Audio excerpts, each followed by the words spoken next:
What is Oculus's approach to their clear gender gap and how you're going to not port that into VR? We are having a hard time hiring all the people that we want. It doesn't matter what they look like. Yeah. The question in Hobby Lobby is whose freedom is being infringed upon. Employees' freedom is not infringed upon when they enter into a consensual relationship with an employer that includes certain types of health care. Not consensual. Of course it is. They can quit. Who is forcing them? Where is the gun? Huh? Where is the gun? Who is forcing them? Where is the chain? Who is locking them to their desk? Stop with the gun language. The reason that I use the gun language is because it is vitally important for people to understand that every government measure at the end of the day it must be compelled by force. That's what government measures are for. There is a vast difference, a huge difference in terms of personal liberty and freedom between the government compelling behavior and a company saying that we are not going to provide certain types of coverage, and if you don't like that, you can quit or buy your own coverage. There's a vast difference. The gun's the whole issue.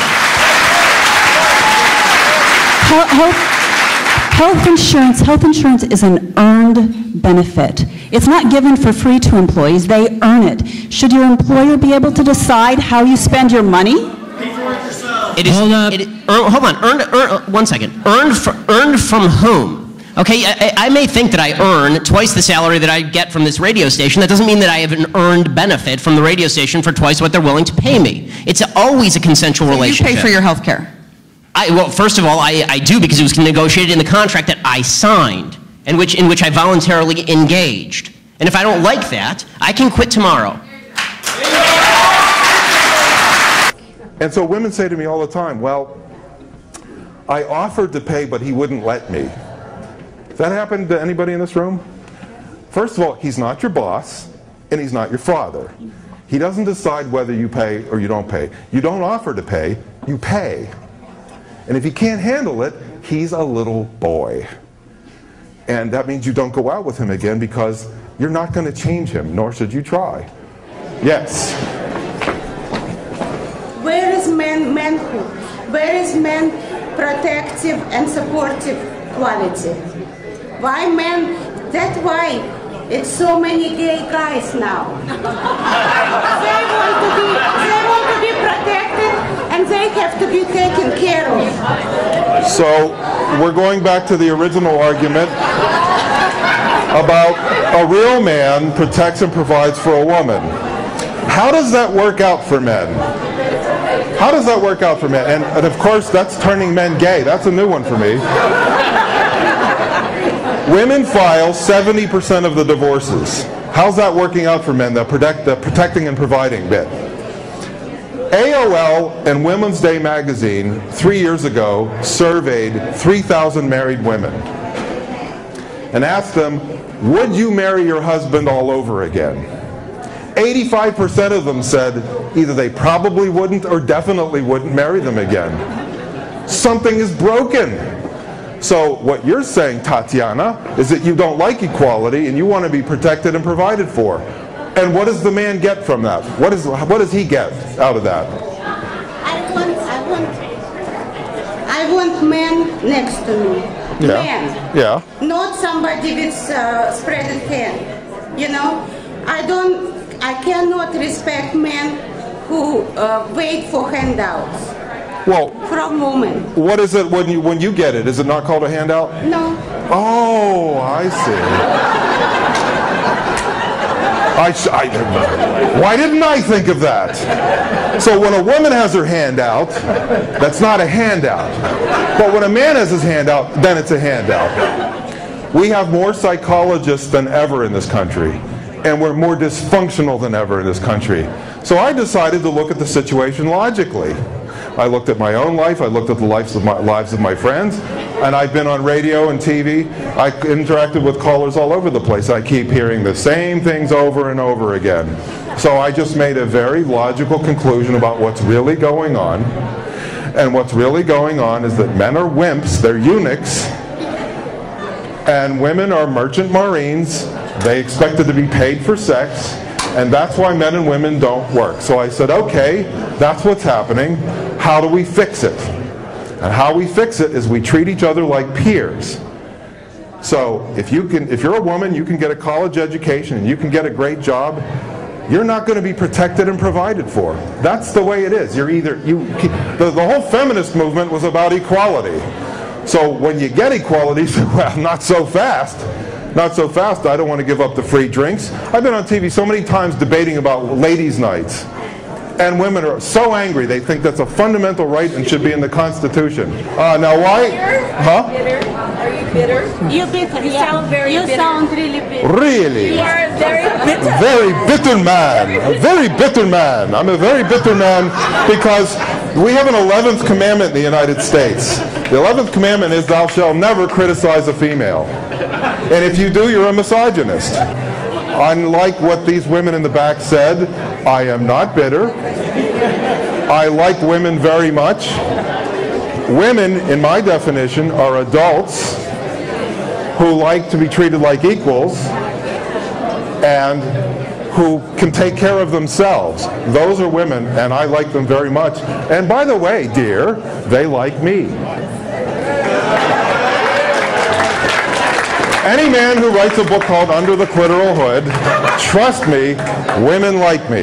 Because I know what it is, I know where it is, and I know how to operate it. Also, this notion of England, or indeed Britain, as uniquely a nation of immigrants is preposterous. That every European country is a blend. Of course it is. There are two great differences. I believe you have a house in America, Mr. Stuckey. I have a house in America. I was wondering, where are you domiciled for tax purposes? I am domiciled here, and I pay full taxes. And can I just say, as you have chosen to be personal and invidious, let me share a little story with you. One of the great things that is essential to Britishness is a sense of public duty, that you do things for nothing with organisations that can't pay. Ms. Penny, who has been advertising these great left-wing virtues, and I, were due to debate for a very impoverished little society called the Thomas Paine Society on the virtues of a republic on the one hand and a monarchy on the other. I was prepared to do it for free. She insisted on trying to charge such a large fee that the event had to be cancelled. Now, I think that is as mean and grasping as some runt comedian, and I will not be lectured to by a jumped-up public school girl like you. I came from the bottom, and I will not have it. Excuse me. May I respond to that? Right of reply. Go on. I think I deserve a right of reply to that. I personally feel that asking to be paid... Did you or did you not do what I've just said? I was going to respond to that, but... Why not do it straight away? Did you or did you not claim such a large fee that the event had to be cancelled? No, I didn't, Mr. Well, Starkey. then every member of the committee is lying, and you, clearly as usual, are telling the truth. No, this is not what was said to me. I have emails. That wonderful, wonderful method of tracking. To it, Laurie. No, I don't think I'm going to respond to it. One of the reasons the event was cancelled partly because they couldn't find a speaker in time because they were trying to fly me out, and part of the reason that the cost for that on top of my being asked to be paid for 2 days' work because I actually don't earn very much. Well, they had two pretty good speakers there already. Well, no, she backed out because she wasn't being paid. Anyway, I'm sorry, excuse me. We're running over time, but I want to come back to I really don't appreciate being stood on stage to be personally attacked and having a finger jabbed in my face. I want to come back to Englishness versus Britishness, but Vivian? Yeah, I don't know if you can hear me, but I think the point about... Laurie? I think I'd like to say something about Britishness in terms of what's just gone on here, which I feel like we've been moving on very quickly from. But I attempted to make a point and had a person on this panel shouting and pointing in my face. And in fact, the point that Professor Starkey raised about my dropping out of a panel where we were due to speak together, my main reason for doing so is that I didn't want something like that to happen. I felt that I was being set up to be attacked, and part of the reason I decided to... This is a difficult thing to say, and it's easier to say to event organisers that you're going to charge a ridiculous sum of money be asked, and well, not necessarily ridiculous, but be asked to go. Right. On the other. Excuse me. I haven't finished my point. I haven't finished my point. My point is that this is what debates like this come down to. There's a civil way of putting putting racial prejudice. There is also I'm sorry. Okay, Laurie. I want a final word. I wanted to say that there's a violence inherent in this discussion, and it comes out very, very easily. You started it. That's the problem. You called him a racist. He is a racist. Yeah.